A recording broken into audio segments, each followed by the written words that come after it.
Welcome back to physics forum. आज का video J advance series पे बेस्ड है और आज हमारा टॉपिक ऑफ डिस्कशन है रोटेशनल मोशन। रोटेशनल मोशन में भी हम लोग डायनेमिक्स ऑफ रोटेशन के कॉन्सेप्ट को डिस्कस करेंगे इस पर्टिकुलर वीडियो में। तो इस कॉन्सेप्ट को समझने के लिए वीडियो को एंड तक देखिएगा। But before I start don't forget to like share subscribe to my channel. So with this let's get started. तो सबसे पहले जो प्रॉब्लम का स्टेटमेंट है उसको देखते हैं। A ring of mass m connecting freely two identical thin hoops of equal mass m start sliding down. Hoops move apart over a sufficiently rough horizontal surface, neglecting friction between hoops and ring. Friction force acting between hoop and ground at this instant will be, और हमारे पास चार options हैं। तो सबसे पहले मैं problem को explain कर देता हूं।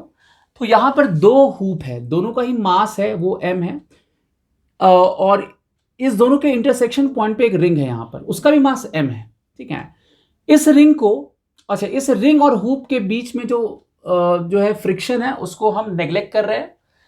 और इस इंस्टेंट पे जब ये रिंग यहां पे जो ये रेडियस है इस PQ लाइन के साथ जब ये 45 डिग्री एंगल बना रहा है तो इस रिंग को रिलीज किया जाता है फ्रॉम रेस्ट।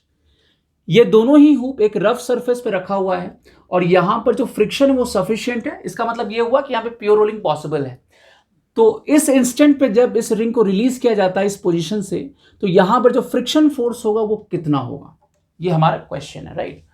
तो हम लोग कैसे अप्रोच करेंगे? तो सबसे पहले हम लोग जो दोनों ही हूप पे और रिंग पे जो फोर्स काम कर रहा है उसको पहले देखते हैं। तो अगर यहाँ पे जो रेड लाइन है, ये जो रेड लाइन आप देख रहे हैं, ये रिंग पे जो फोर्स लग रहा है उसको रिप्रेजेंट कर रहा है। और ये जो ब्लैक लाइन आप देख रहे हैं, है ना, ये जो ब्लैक लाइन देख रहे हैं, ये इस हूप पे जो फोर्स काम कर रहा है उसको रिप्रेजेंट कर रहा है। ठीक है, तो सबसे पहले हम इसके FBD को समझते हैं। रिंग पे अगर देखा जाए तो क्योंकि यहां पर इस दोनों का जो कॉन्टैक्ट पॉइंट्स है, एक्चुअली यहां पे दो कॉन्टैक्ट पॉइंट्स बन रहा है, एक इस रिंग के साथ, एक इस दूसरे रिंग के साथ। तो इस रिंग के साथ जो कॉन्टैक्ट पॉइंट होगा तो यहां पर जो नॉर्मल होगा, क्योंकि इसका सेंटर यहां पे, तो इसका नॉर्मल इस डायरेक्शन में होगा। और अगर इस रिंग के रिस्पेक्ट में देखें तो इसका कॉन्टैक्ट पॉइंट अगेन यहां पर है, और इसके रिस्पेक्ट में देखा जाए, इस रिंग के रिस्पेक्ट में देखा जाए तो इसका नॉर्मल इधर काम करेगा, राइट। ऑब्वियसली ये 45 है तो ये 90 होगा, ये 90 हो, ये 45 तो ये भी 45 हो जाएगा। इन द सेम वे ये 45 हो जाएगा। तो n का जो साइन कंपोनेंट होगा, इसका जो n का साइन कंपोनेंट होगा वो रिंग को इधर नहीं एक्सेलेरेट करा सकता है, या हम इसको सिमेट्री से भी कह सकते हैं कि जो ये रिंग मूव करेगा वर्टिकली डाउनवर्ड डायरेक्शन में मूव करेगा। और लेट से इसका जो एक्सेलरेशन है वो a1 है। ठीक है, तो ये तो रिंग का हो गया फ्री बॉडी डायग्राम। अब हम लोग हूप का देखते हैं, राइट। हूप की अगर हम बात करें तो हूप में इस नॉर्मल के रिस्पॉन्स में ये नॉर्मल इधर काम करेगा, फिर एक ग्राउंड यहां पे देगा n1। फ्रिक्शन फोर्स को हमने मान लिया कि इस डायरेक्शन में मूव करेगा, इस डायरेक्शन में क्योंकि यहां पे दिया हुआ है कि ये हूप दैट मूव अपार्ट, तो ये जो फ्रिक्शन इसको मूव भी कराएगा, इसे रोटेट भी कराएगा इस डायरेक्शन में, राइट। तो यहाँ पे जो फ्रिक्शन होगा, क्योंकि प्योर रोलिंग हो रहा है तो ये स्टैटिक फ्रिक्शन होगा, और इसको रोल करके फिर ऐसे रोटेट कराएगा। ठीक है, तो इस पे इधर होगा तो इस पे इस तरफ हो जाएगा, बिल्कुल सिमेट्रिकल सिचुएशन है। ठीक है, तो ये कंप्लीट फ्री बॉडी डायग्राम हो गया ring as well as hoop का। अब सबसे पहले हम लोग देखते हैं कि इस दोनों A1, अब इसका जो A1 है, रिंग का जो एक्सेलरेशन है वर्टिकली डाउनवर्ड डायरेक्शन A1 है, और इसका जो सेंटर ऑफ मास है, हूप का जो सेंटर ऑफ मास है, उसका एक्सेलरेशन A2 है लेफ्टवर्ड डायरेक्शन में। ठीक है, ये सेंटर ऑफ मास का एक्सेलरेशन है हूप का। हूप को हम लोग रिंग की तरह ट्रीट करेंगे। यहाँ पे रिंग का रेडियस r नहीं दिया हुआ है तो हम लोग उसको मान लेते हैं, maybe that is finally going to be cancelled out. ठीक है, तो जब भी किसी प्रॉब्लम में कोई डेटा ऐसा लगता है कि नहीं दिया हुआ है तो maybe that is not required, आप उसको मान लो and maybe that is finally going to be cancelled out. ठीक है, तो ये सिचुएशन है। अब अगर हम यहाँ पर A1 और A2 को कोरिलेट कर सकते हैं, तो इसका आंसर है yes, with the help of constant relation. ठीक है, अगर हम देखें ठीक से, अगर हम कांस्टेंट रिलेशन देखें, नहीं, कांस्टेंट रिलेशन अगर हम देखें यहां पर, तो A1, ये जो A1 है, ये A1 इस डायरेक्शन में, इसको मैंने अलग से ड्रॉ किया यहां पर। तो A1 इधर मूव कर रहा है और A2 इधर मूव कर रहा है, ये 45 होगा और ये भी 45 होगा। अब ये कॉमन नॉर्मल डायरेक्शन, ये जो ये लाइन है, ये कॉमन नॉर्मल का डायरेक्शन है। तो नॉर्मल कॉन्स्ट, ये जहां जो कांस्टेंट रिलेशन लगेगा, कौन सा लगेगा? नॉर्मल कांस्टेंट लगेगा। तो अलॉन्ग कॉमन नॉर्मल दोनों का जो एक्सेलरेशन होना चाहिए वो सेम होना चाहिए, करेक्ट। तो यहां पर हम क्या बोलेंगे कि A2 का जो होगा अलॉन्ग कॉमन नॉर्मल और A1 का जो होगा एक्सेलरेशन अलॉन्ग कॉमन नॉर्मल, दोनों सेम होना चाहिए। तो यहां से ये होगा A2 cos 45 डिग्री, A2 का जो कंपोनेंट होगा इस डायरेक्शन A2 cos 45 डिग्री, और A1 का जो कंपोनेंट होगा ये भी A1 cos 45 डिग्री होगा, राइट। तो यहां से कंक्लूजन क्या हुआ कि A2 will be equal to A1, ठीक है, क्लियर है।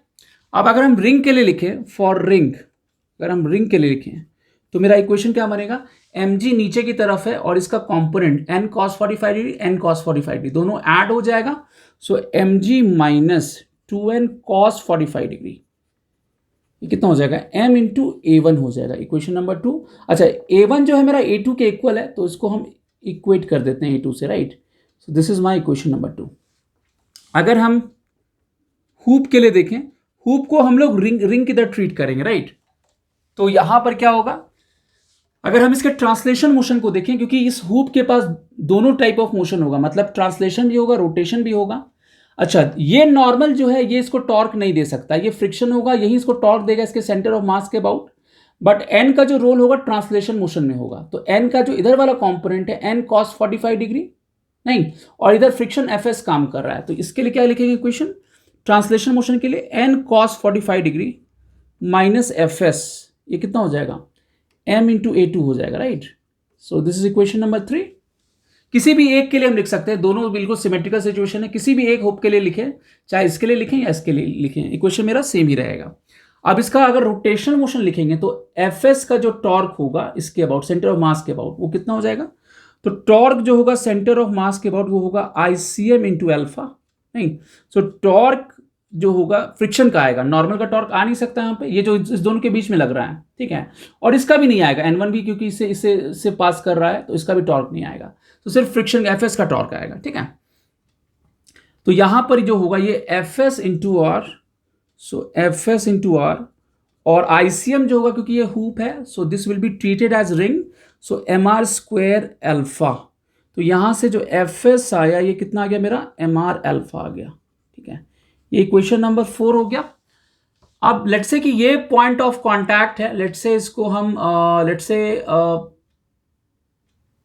ए कहते हैं, लेट्स से ए कहते हैं, ठीक है। तो ऑब्वियसली यहां पे क्योंकि प्योर रोलिंग हो रहा है, तो यहां पर हम ऐसा बोलेंगे कि एक्सेलेरेशन ऑफ ए जो होगा, है ना, फॉर प्योर रोलिंग जो कंडीशन होता है ये होता है ए सरफेस के इक्वल, और यहां पर ए सरफेस मेरा जीरो है इसका, क्योंकि ग्राउंड पर है, इसका एक्सेलेरेशन जीरो है, तो ए अगर लिखेंगे तो A2 इधर है, और इसकी वजह से रोटेशन मोशन इस तरफ होगा, नहीं ऐसा होगा रोटेशन मोशन, तो A2 which is basically acceleration of centre of mass, और इसके रोटेशन की वजह से ऐसा जो सेंस होगा, फ्रिक्शन का जो टॉर्क होगा ऐसे प्रोड्यूस करेगा, तो जो आर अल्फा होगा ये पीछे काम करेगा, तो रिजल्टेंट एक्सेलरेशन जो होगा पॉइंट ए का जो पॉइंट ऑफ कॉन्टैक्ट है वो कितना हो जाएगा, A2 माइनस आर अल्फा हो जाएगा, नहीं A2 इस डायरेक्शन में और आर अल्फा की वजह से इस तरफ पीछे की तरफ, तो ये मेरा जीरो हो गया, तो A2 मेरा आर अल्फा हो गया, नहीं। सो this is my equation number 5, clear है। तो मेरे पास इतने सारे इक्वेशंस आ गए, अब इसे सॉल्व करना है। अब कैसे सॉल्व करेंगे इसको, है ना। अब देखिए, जैसे तो इस सारा जो इक्वेशन इसको एक साथ पहले कर लेते हैं हम लोग, है ना। तो पहला जो इक्वेशन आया मेरे पास वो क्या आया कि mg minus 2n cos 45 degree, नहीं, ये मेरा Ma2 आ गया, करेक्ट, ठीक है। लेट्स इसको a बोल देते हैं, इसको इक्वेशन a बोल देते हैं। फिर यहां पर n cos 45 degree, n cos 45 degree minus fs जो है ये Ma2 हो गया, क्वेश्चन नंबर बी, ठीक है। और यहां पर fs मेरा mr अल्फा है और r अल्फा मेरा A2 के इक्वल है, राइट। तो यहां से जो fs है इसको Ma2 लिख देते हैं, राइट, इक्वेशन नंबर सी। अब इस तीनों को सॉल्व हमें करना पड़ेगा, राइट। तो कैसे करेंगे हम लोग, है ना।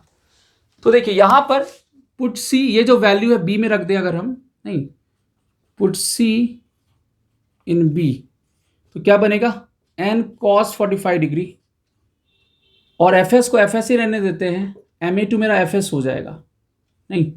सो यहां से n cos 45 डिग्री मेरा 2fs हो गया, ठीक है। लेट्स इसको d कहते हैं, और इस d को हम लोग a में रखेंगे, right.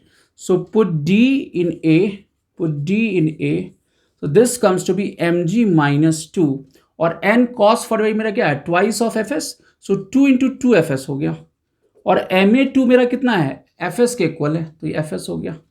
So mg is equal to ये 4 और इधर जाके 5 हो जाएगा, तो 5FS, इसलिए मेरा जो फ्रिक्शन फोर्स आएगा दैट वुड बी mg/5।